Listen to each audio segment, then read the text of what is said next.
네. 오늘 저희가 살펴볼 자료는 마이크로소프트의 최신 AI 전략 이 얘기인데요. 벤처빗 기사를 좀 봤습니다. 최근 빌드 2020 개발자 행사에서 AI 도구를 50가지 이상 공개하면서 에이전트 웹이라는 그림을 제시했어요. 네, 맞아요. 에이전트 웹. 이게 그냥 질문 답하는 AI가 아니라 스스로 판단하고 실제 작업을 처리하는 에이전트, 그런 시대를 열겠다는 거죠. 네, 그렇습니다. 핵심 키워드는 아마 자율성인 것 같아요. 기존 AI가 뭐랄까, 좀 시키는 일만 하는 비서에 가까웠다면요. 이제는 정말 최소한의 개인만으로 스스로 일을 찾아서 시작하고 결정도 내리고 뭐 그런 에이전트로 진화한다는 겁니다. 오, 자율성. 그러니까 스스로 판단하고 일한다. 이게 기존 AI랑은 확실히 다른 점이겠네요. 기사를 보니까 기억 능력이 되게 중요하다고 하던데요. 아, 네네. 솔직히 지금 챗봇들은 대화 끝나면 좀 다 까먹는 느낌이잖아요. 뭐가 달라지는 걸까요? 네, 그거 정말 중요한 포인트인데요. 현재 AI는 아무래도 이 맥락 파악에 좀 한계가 있죠. 근데 이제 마이크로소프트는 RAG 같은 기술 있잖아요. 검색, 증강, 생성. 이런 걸 더 고도화해서 에이전트가 당신과의 어떤 지난 대화 내용이라든지 뭐 선호도 아니면 지금 진행 중인 프로젝트 같은 맥락을 다 기억하게 만들려는 거예요.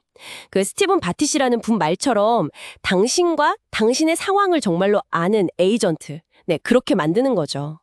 심지어 개인적인 일인지 업무인지 맥락도 구분하고요. 와, 진짜 개인 비서 같은 느낌인데요.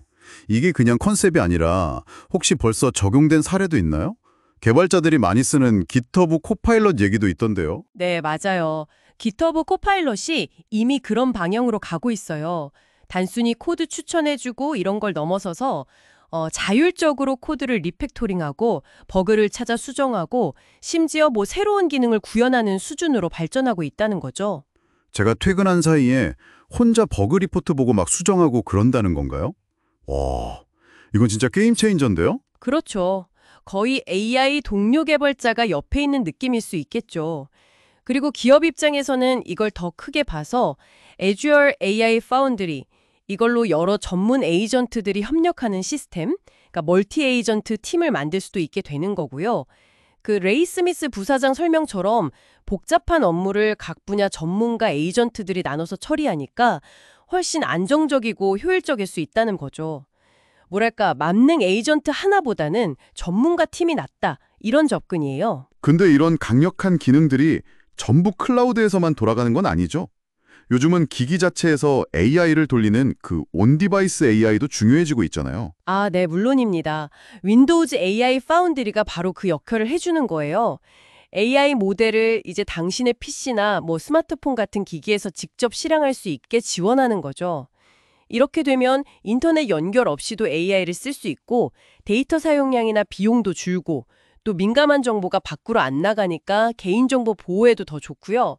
그 스티븐 바티 씨도 이 온디바이스 AI 기술 발전 속도가 엄청 빠르다고 언급했더라고요. 듣기에는 정말 다 좋은데, 한편으로는 이런 생각도 들어요. 이렇게 에이전트가 많아지면 이걸 어떻게 관리하고 통제하나, 뭐 보안 문제 같은 건 없나? 이런 걱정이요. 네, 그거 정말 중요한 우려사안이죠. 마이크로소프트도 그걸 알고 있더라고요. 에이전트 확산, 그러니까 너무 많은 에이전트가 막 통제 없이 돌아다니는 문제예요. 그래서 이걸 해결하려고 예를 들면 사람한테 신분증 주듯이 에이전트한테 엔트라 에이전트 아이디라는 걸 부여해서 신원을 관리하고요. 또 데이터 보안이나 규정 준수 같은 건 퍼뷰 같은 도구를 통합해서 처음부터 좀 관리 체계를 갖추려는 노력을 하고 있습니다. 아, 체계적으로 접근하는군요. 실제로 이런 에이전트 기술 덕분에 뭔가 엄청난 성과가 나온 사례도 소개됐다고요. 200시간 만에 신소재를 발견했다는 얘기요? 네, 그 마이크로소프트 디스커버리 플랫폼 사례가 아주 인상 깊었는데요. AI 에이전트들이 수십만 개나 되는 화학물질 후보를 스스로 막 탐색하고 분석해서요. 데이터 센터 냉각에 쓸 수 있는 새로운 친환경 소재를 단 200시간 만에 찾아냈다는 겁니다. 200시간이요? 와. 네, 그 제이슨 젠더 CVP 말로는 보통은 몇 년이 걸릴 수도 있는 일을 그냥 확 단축시킨 거죠. 이게 뭐 신약 개발이나 다른 재료과학 분야에서 연구 속도를 얼마나 높일 수 있을지 좀 보여주는 강력한 예시 같아요. 정말 대단하네요. 근데 마이크로소프트가 이렇게 막 앞서 나가고 있는데 혹시 자기들 기술로만 다 폐쇄적으로 하려는 건 아닐까요? 예전 인터넷 생각하면 개방성도 중요할 텐데요. 그 점도 신경 쓰는 것 같긴 해요. 자체 기술 개발도 열심히 하지만 동시에 다른 기술하고 같이 쓸 수 있도록 이 개방형 표준에도 참여하고 있거든요. 예를 들어서 모델 컨텍스트 프로토콜, MCP 위원회에 참여한다거나 아니면 NLWeb 프로젝트라고 해서 에이전트들이 서로 소통할 수 있는 공통 언어 같은 걸 만들어서 공개하기도 하고요. 제이 파리크라는 분의 말처럼 다양한 회사나 개발자들이 만든 에이전트들이 서로 협력하는 더 큰 생태계를 만들려는 의지가 보이는 거죠.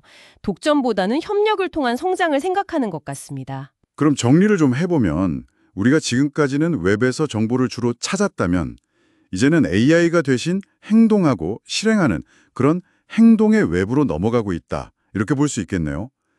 마이크로소프트 CTO 케빈 스콧이 초기 인터넷 시대만큼이나 흥분된다고 했다던데 그럴 만한 거대한 변화 같기도 하고요. 네, 맞습니다. 우리가 기술과 상호작용하는 방식, 그리고 일하는 방식 자체가 아주 근본적으로 바뀔 가능성이 커 보입니다. 직접 하나하나 지시하기보다는 좀 믿을 수 있는 자율 시스템에다가 작업을 맡기는 형태가 훨씬 더 보편화될 수도 있겠죠. 그렇죠. 만약 AI 에이전트가 이런 복잡한 업무들을 알아서 다 처리해 준다면 글쎄요. 당신은 어떤 새로운 문제 해결이나 좀 더 창의적인 활동에 집중하게 될까요? 어쩌면 이게 우리가 앞으로 계속 고민해봐야 할 가장 흥미로운 질문이 아닐까 싶습니다.